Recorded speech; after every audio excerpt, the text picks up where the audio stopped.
Money rituals, the mental trick that works. For a long time, I, like many, looked at strange money rituals around the world, throwing coins into burning paper money for ancestors, arranging wallets in a specific way, as just that.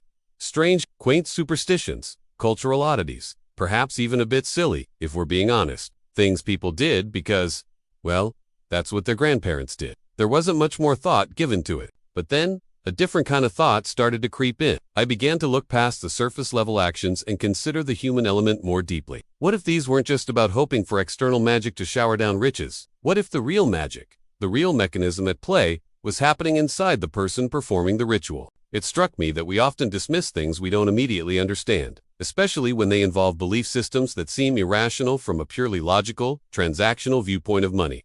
But human psychology is rarely purely logical. We are creatures of emotion, belief, and, importantly, so I started to connect some dots, looking at a few common types of rituals through this new lens. Take, for example, the act of throwing a coin into a fountain. We say we're making a wish, but what's really happening? From a cold, hard perspective, you're discarding a small piece of currency.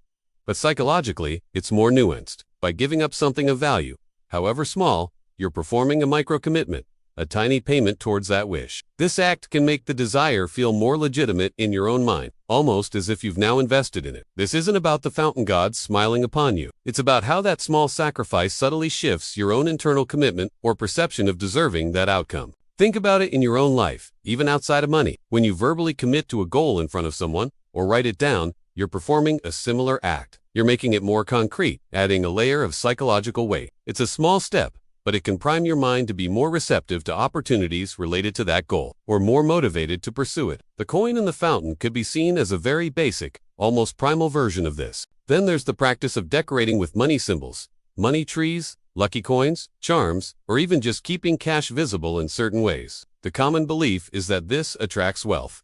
But again, let's look inward. What if the primary effect is to normalize the presence of abundance in your immediate environment?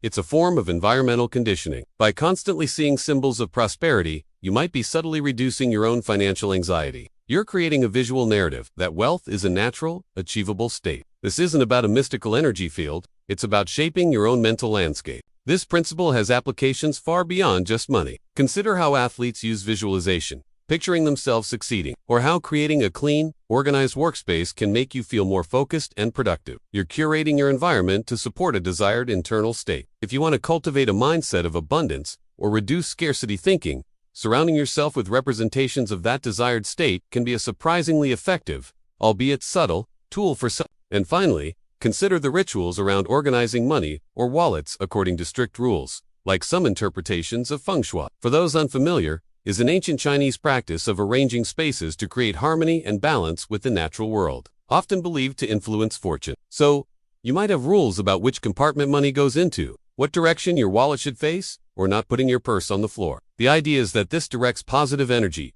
but from a purely psychological standpoint, what's happening is the imposition of order and control onto an aspect of life. Finances that can often feel chaotic and anxiety. The act of meticulously organizing your money, following a set of rules, provides a tangible sense of agency. It's a way of saying, I am managing this. I have a system. This feeling of control can be incredibly powerful in reducing stress and fostering a more positive outlook towards one's financial situation.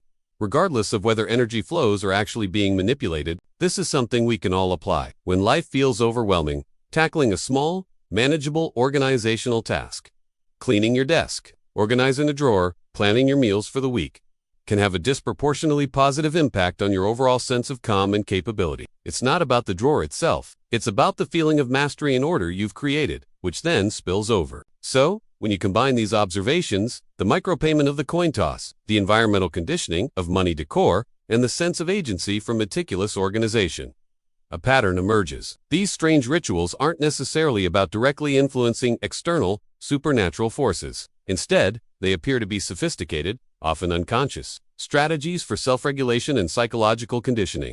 The trick, then, isn't that these rituals magically alter the flow of money in the universe? The trick is that they effectively alter our internal landscape. They are tools we use, perhaps without fully realizing it, to manage our own minds and emotions concerning wealth, scarcity, and control. It's a form of self-directed placebo. In a way, If you believe strongly enough that an action will bring a positive outcome, that belief itself can change your behavior, your perception, and even your physiological state, making you more likely to act in ways that lead to that outcome, or to notice opportunities you might have otherwise missed. The ritual provides the framework for that belief.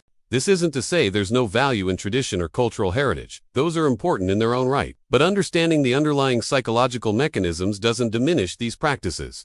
If anything, it makes them more fascinating. It shows an intuitive human understanding of how our own minds work, long before modern psychology came along to label it. We are in essence performing a kind of targeted. We're using tangible actions with a symbolic object to reinforce desired mental states, hope, confidence, a sense of order, a feeling of abundance. And because our mindset so profoundly influences our actions and our interpretation of events, these rituals can lead to tangible changes in our financial lives, not through magic, but through psychology. So, the next time you see someone tossing a coin in a fountain, or hear about a peculiar money custom, consider this. Perhaps the most powerful force at play isn't some unseen energy, but the incredible, often underestimated, power of the human mind to shape its own reality through belief and ritual. The real magic, the mental trick that works, is the one we play on ourselves, for ourselves. And in many ways, that's a far more empowering and understandable kind of magic. It suggests that we have more agency over our internal states, and by extension, our approach to things like prosperity, than we often give ourselves credit for. So,